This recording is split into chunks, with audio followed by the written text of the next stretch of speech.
And welcome back to another game in climbing the ranked ladder. Broke back into the top 2,000. It's been a little bit of a slow climb back up, but it took a little while to settle on a team.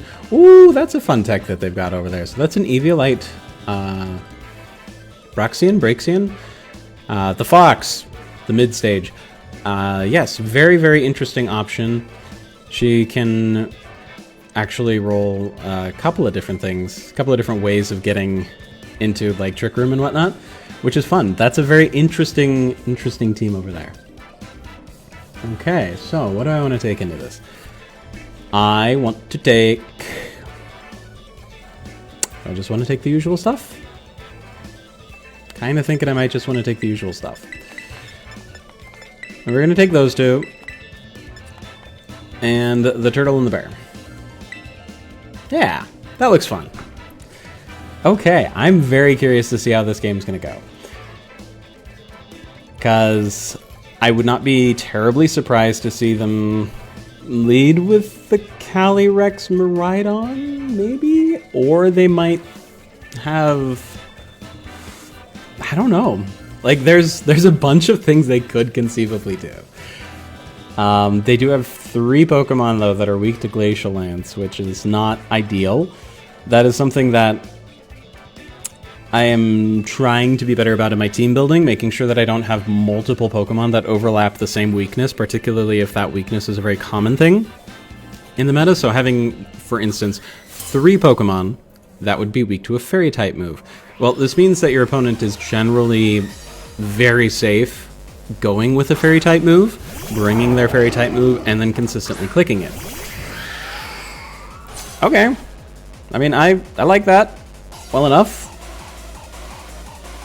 Can't really say that I have any objections to that, so here we go.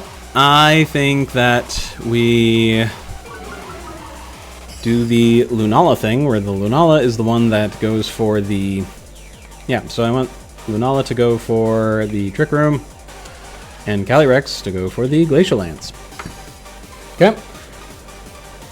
And the thing that I'm really appreciating about having 2 potential terrain control Pokemon, or not terrain, but speed control Pokemon out in the first turn of the game, is that it makes your opponent think, and it makes them think a lot about, okay, what are they going to do? Are they going to, like, Lunala has the capability of setting both Trick Room and Tailwind.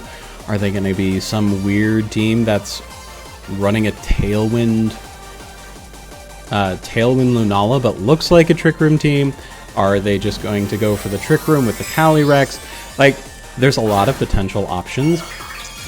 And yeah, it's just keeping your opponent guessing, I feel like, is a very important part of the game. Now, that's a very interesting Tera. I think the Water Tera works really well on the normal form of the... Yeah, the normal form of Landorus. I don't know how well it's gonna work on the Therian form. I think that's the Therian form, or is that the Incarnate form? I can't remember. I have difficulty keeping those particular ones, keeping them clear, which is which. Grimmsnarl! Alright, welcome, buddy. And a U-turn. Oh, that's gonna be a painful U-turn. Alright, let's see what they bring in as their final Pokemon. Most likely their own Calyrex Ice Rider, if I had to guess. They just got some initial damage out there. Currently, neither of my Pokemon have done anything. Oh, I guess they could bring Miraidon back in. They might bring Miraidon back in. I mean, I don't expect them to bring Miraidon back in, but they could bring Miraidon back in. Nope, they brought in the Calyrex. Okay, that was as anticipated. Cool. Alright.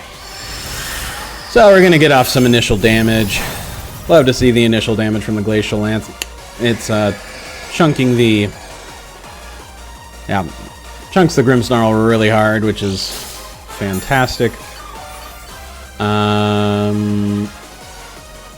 It's a leftovers Calyrex. That's an interesting take. Okay. But that's cool.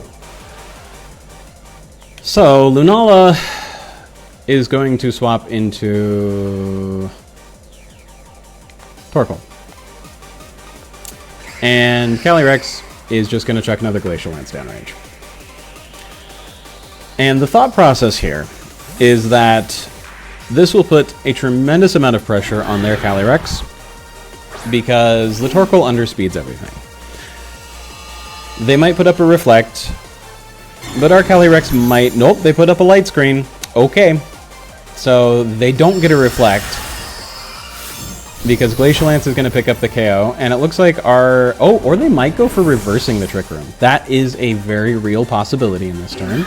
That might be what they decided to do with their Calyrex.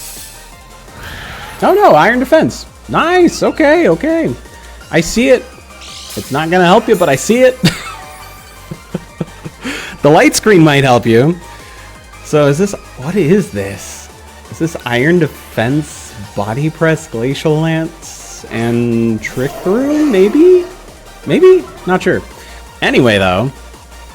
Alright, let's have some fun. So, this is where the weird techs start coming out. You can totally just click Eruption. And Eruption is way stronger than Flamethrower, so... yeah, actually, Torkoal doesn't get a chance to do that very often. And then Calyrex is going to click Solar Blade because... fun! Alright, so here we go. Terrestrialization coming out. We're going to get a lovely little chandelier to park on top of our Torkoal's head. Look at that chandelier, isn't it beautiful? I don't know why I'm spontaneously dropping into the pseudo-Irish accent there, but it amuses me. There's the Protect, okay. Well, that's fine. Calyrex, you will be safe from the Eruption.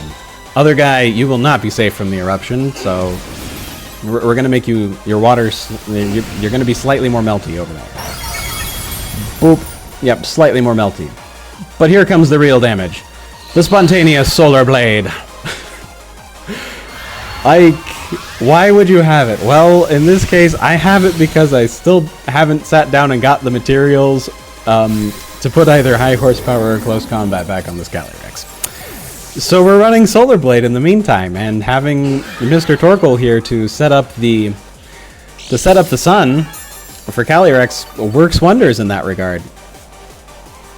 Okay, so leftovers Iron Defense. That's...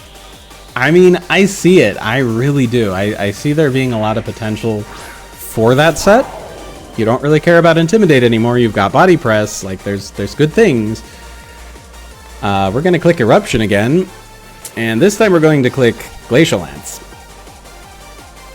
But yeah, so the Solar Blade's been working more than I thought it was going to. To just be entirely honest about that. I did not think that it was going to be as often clicked of a move as I end up actually using it. Just because most of the time you default to Glacial Lance on Calyrex. Because the spread damage is great, you have same type attack bonus, there's a lot of really good things going with the Glacial Lance. But when you need something to hit a water type, being able to casually pull... Oh! Okay, okay, so it's not a Specs Miraidon. What is it then? I don't know what it is. Anyway though, but being able to pull a casual Solar Blade out of your pocket is a wonderful thing. Boom! Eruption say bye-bye to the opposing Calyrex. That is one of the lovely things about the Torkoal, is that he significantly underspeeds Calyrex in Trick Room. And it looks like we're not even going to have to bring out the bear with this particular round. And yeah, so we just click those moves again. I wouldn't be surprised to see him go for the... Nope, they did not go for the double protect. Here comes the Eruption. And bop. Ooh, that's respectable damage. And then we have Glacial Lance, I think it's at +2 now. And that will finish off the Miraidon. And take another win off to the bank. So there we go. Alright, well as always, thank you very much to my opponent for the game. And thank you for watching. We'll just take a look here as soon as we finish and see what rank we're at now. Okay.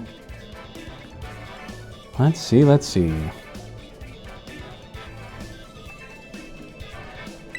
Alright, yep.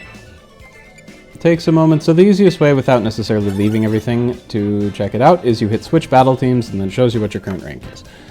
So yeah, there we go. 1556, not bad. Climbing away. Anyway, thank you again for watching today's video. Hope to see you next time.